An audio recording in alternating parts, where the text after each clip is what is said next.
రేవంత్ రెడ్డి ప్రభుత్వం నచ్చిందా మీకు? నచ్చలేదా? నడుస్తుంది వాళ్ళు. ఎందుకంటే నేను ఎప్పుడూ అంటాను, తెలంగాణ ప్రభుత్వం ఆటో పైలట్ మోడ్‌లో నడుస్తుందండి. అదేంటి? అంటే విమానం ఆటో పైలట్‌లో వేసేస్తాడు పైలట్. ఏంటి? అట్లా వెళ్ళిపోతూ ముందు ఉంటుందా? Take off. ఇప్పుడు అక్కడ టేక్ ఆఫ్ మనం రన్‌వేలో ఉన్నాం ఆంధ్రప్రదేశ్‌లో. ఓకే. అమరావతి ఇవన్నీ వీటిలలో ఇంకా రన్‌వేలో విమానం నడుస్తుంది. హ్మ్. టేక్ ఆఫ్ అయిన తర్వాత ఏం చేస్తాడంటే ఒక ఎత్తుకు వెళ్ళిన తర్వాత దాన్ని ఆటో ఆటో పైలట్ పైలట్ నొక్కేస్తాడు. కాబట్టి పైలట్ హాయిగా కూర్చుంటాడు. ఒక పైలట్ ఆస్ట్రేలియాలో పడుకుని నిద్రపోయాడట. అది అక్కడే చక్కర్లు కొడుతుంది. ఇది కూడా జరిగిన సందర్భం ఉంది. కాబట్టి ఏంటంటే తెలంగాణలో ఆటో పైలట్ మోడ్‌లో ఉంది. కాబట్టి ఇక్కడ వచ్చిన డెవలప్‌మెంట్ మోడల్‌ని ఎవరు కూడా దాన్ని మార్చలేరు.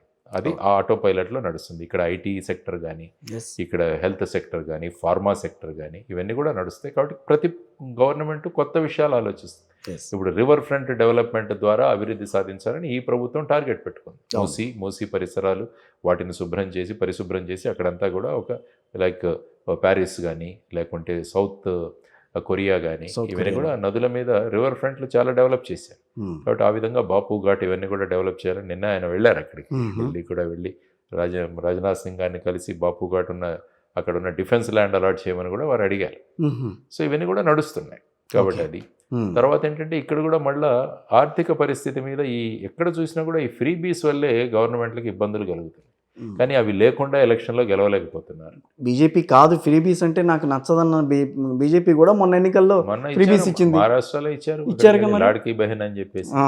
ఆ, అవి ఇచ్చారు. లాడ్లా బెహన్ అని అక్కడ మధ్యప్రదేశ్ 1500, 2500, 3000 దాకా దాన్ని 2100 చేయాలి. 2100. 1500 ఇచ్చి 2100 ఇస్తామని ఏకనాథ్ షిందే గారు చెప్పారు ఎలక్షన్ అవును. అప్పుడు. అవి లాడ్కా బహు మ్మ్. ఇవన్నీ కూడా పెట్టారు. లాడ్కా కిసాన్ మ్మ్. ఇవన్నీ కూడా షెత్కరి అని అక్కడ మొదలు చాలా పెట్టారు పెట్టారు. ఇవన్నీ కూడా.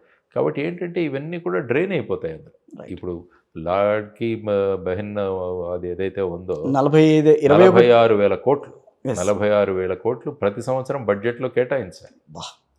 సో మరి 46,000 కోట్లతో ఏం చేయొచ్చు ఆలోచించండి ఒకసారి. మరి ఉంటేనే సంక్షేమ పథకాలు ఉంటేనే ప్రజలు కూడా ఆదరిస్తున్నారు ఆ అదే గవర్నమెంట్. అంటున్నాను నేను. ఎలక్షన్ వచ్చేసరికి ఫైనల్గా వీళ్ళు మేనిఫెస్టోలో ఫైనల్గా చూపించేది ఉచితాలు ఏమి ఇస్తాం మేమని. ఎస్.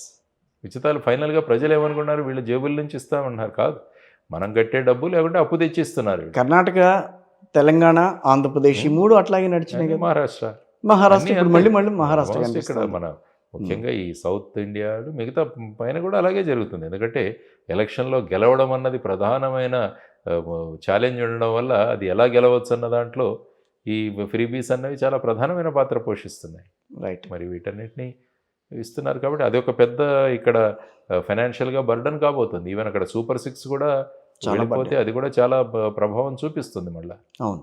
కాబట్టి సరే, రాజకీయాలు ఇట్లా మాట్లాడుకుంటుంటే వెళ్తూనే ఉంటాం, కానీ మీ స్ఫూర్తిదాయకమైన కొన్ని వర్డ్స్ అయితే వినాలని అనుకుంటున్నాను యువతకి. వైబ్రెంట్ ఈ ద్వారా ఒక 1 minute or 2 minutes మీరు ఇస్తే బాగుంటుంది. డెఫినెట్గా. ఎందుకంటే యువతరం ఎప్పుడూ కూడా వారిలో ఉన్న శక్తిని గమనించాలంటాను నేను. అందుకనే మనం ఈ సనాతన ధర్మం కానీ ఈ ఇతిహాసాలు కానీ చదువుతున్నప్పుడు హనుమంతుడి గురించి చదువుతాము. హనుమంతుడికి తనలో ఉన్న శక్తిని తెలియదు. ఎస్, నిజమే. వాటి శక్తిని గుర్తు చేయాలి. నేను ఇప్పుడు స్కూల్స్కి కాలేజెస్కి వెళ్ళడం ప్రధానంగా కూడా యువతరంలో వారిలో ఉన్న శక్తిని గుర్తించాలి. రైట్. కాబట్టి లక్ష్య సాధన కోసం పని చేయాలి. ఆ లక్ష్యం ఏదైతే ఎంచుకున్నారో ఆ లక్ష్యం నుంచి విచలితం కాకూడదు మనం ఎప్పుడు కూడా. ఆ లక్ష్యం ఆ విధంగా మనల్ని మనం తయారు చేసుకోవాలి. ఈరోజు ఉదయమే ఒక వీరి ప్రవచనం వింటున్నాను. ఎవరు, మన గరికపాటి గారు. ఆయన ఏమంటారంటే, ఒక పంజరంలో చిలకను పెట్టి ఆ డోర్ తీయగానే అది ఎగిరిపోద్ది. కానీ అదే చిలక జోస్యం చెప్పేవాడి దగ్గర చిలక అట్లాగే ఉంటుంది. ఎందుకంటే దాన్ని ఆ విధంగా కండిషన్ చేసి.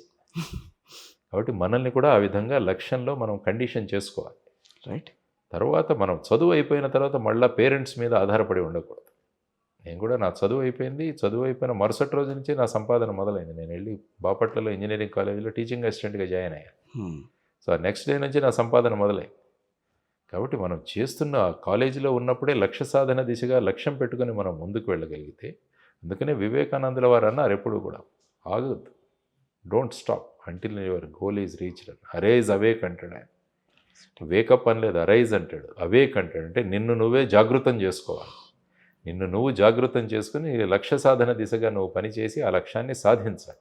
ఈ మధ్యలో ఎన్నో ఆటుపోట్లు వస్తుంటాయి, ఎన్నో డైవర్షన్స్ వస్తుంటాయి. వీటన్నిటిని కూడా తట్టుకొని నీ లక్ష్యాన్ని ఎంచుకున్న దిశగా నువ్వు ముందుకు వెళ్ళాలి.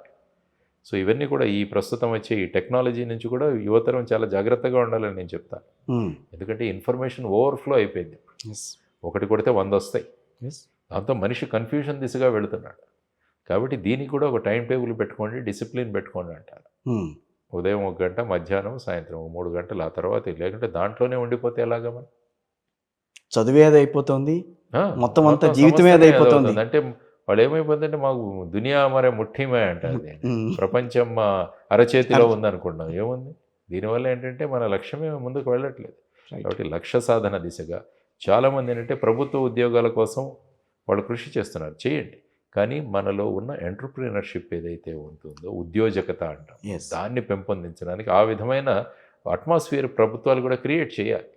అంటే ఎవరైనా ఒక కొత్త ఆలోచనలతో వచ్చినప్పుడు దాన్ని ప్రోత్సాహం ఇచ్చి, దానికి కావాల్సిన నిధులు సమకూర్చి, వారిని గనక ఒక 20 మందికి వారే ఉద్యోగాలు ఇచ్చేవాళ్ళుగా తయారు చేస్తే మన ఈ నిరుద్యోగ సమస్య అన్నది పోగొట్టుకోవచ్చు. సో ఆ విధంగా యువతరం చాలా పెద్ద సంఖ్యలో ఉంది భారతదేశంలో. Yes. కానీ ఈ యువతరాన్ని ఏ దిశగా మనం మలుస్తున్నాం అన్నది కూడా ప్రభుత్వం మీద ఆధారపడి ఉంటుంది.